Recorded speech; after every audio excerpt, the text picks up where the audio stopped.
महाराष्ट्र सरकारने काही दिवसांपूर्वीच हिंदी सक्तीचा निर्णय लादण्याचा प्रयत्न शालेय शिक्षणात केला, ज्याला दोनही ठाकरे बंधूंनी एकत्र येत कडाडून विरोध केला आणि तो डाव हाणून पाडला। देवेंद्र फडणवीसांची हीच जखम मला वाटते बळबळतीये। त्यामुळे नवी मुंबई भारतीय जनता पक्षाने निवडणूक 2026च्या जाहीरनाम्यात चक्क मराठी बरोबर KG to PG पर्यंत हिंदी भाषा सक्तीची करणार असं आश्वासन स्वतःच्या जाहीरनाम्यात दिलंय, ज्याचा निषेध आता शिवसेना आणि मनसे युती म्हणून आम्ही केलेला आहे। आता फक्त हे आम्ही फाडलेलं आहे, जाळावं इथपर्यंत परिस्थिती भारतीय जनता पक्षाने आणू नये।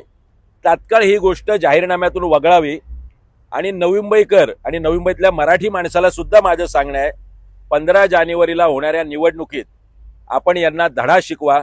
ही आगरी कोळ्यांचं हे शहर आहे, इथल्या मराठी माणसाचं हे शहर आहे, याची ओळख पुसण्याचा प्रयत्न जाहीरनाम्याच्या माध्यमातून भारतीय जनता पक्षाने केलेला।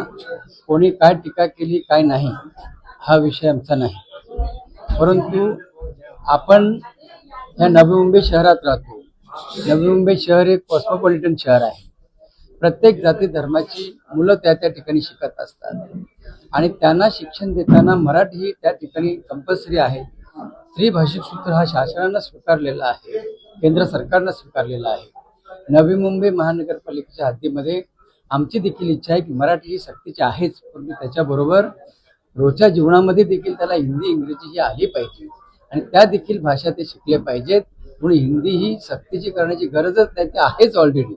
पण आमची इच्छा त्या ठिकाणी मराठी बरोबर हिंदी आणि इंग्रजी हे देखील त्या ठिकाणी भाषा त्यांनी शिकाव्यात, जेणेकरून त्यांच्या रोजच्या जीवनामध्ये किंवा आणखी पुढे शिक्षणाच्या दृष्टीनं त्यांना त्या ठिकाणी त्याचा फायदा होईल। आणि म्हणून मराठी हिंदी इंग्रजी या तिन्ही भाषा शिकत, परंतु मराठी ही कंपल्सरी प्रत्येक ठिकाणी सक्तीची असेल। सर, तुमच्या भाजप सरकारने हिंदी सक्ती माघार घेतली महाराष्ट्रामध्ये, पण तुम्ही नवी सक्ती हा विषय शब्द त्या ठिकाणी तुम्ही शब्दशः घेता, खरं म्हणजे ते विषय अतिशय महत्वाचे आहेत। हिंदी ही भाषा त्या ठिकाणी शिकली पाहिजे, मुलांना ती आली पाहिजे। मराठी सक्तीची केलेली आहे, त्याबरोबर आपण जर हिंदी भाषा आणि इंग्रजी भाषा शिकलं तर त्याच्यामध्ये चुकीचं काय आहे का?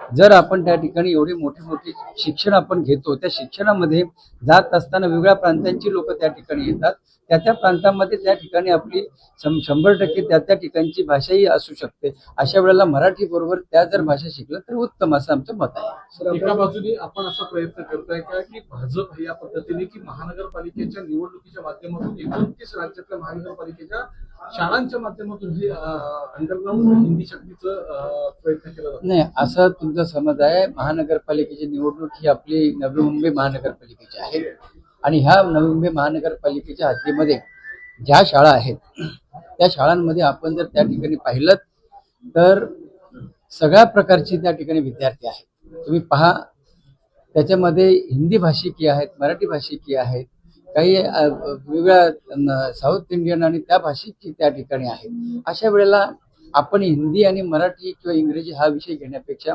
मुलांच्या भविष्य काळाच्या दृष्टीनं काय महत्वाचं आहे हे तुम्ही पाहावं आणि त्या दृष्टीनं मराठी बरोबर हिंदी आणि इंग्रजी त्यांनी शिकावं, हा उलट हट्ट प्रत्येकाने ठेवा अशी माझी अपेक्षा आहे। सर, तुम्ही काही लोक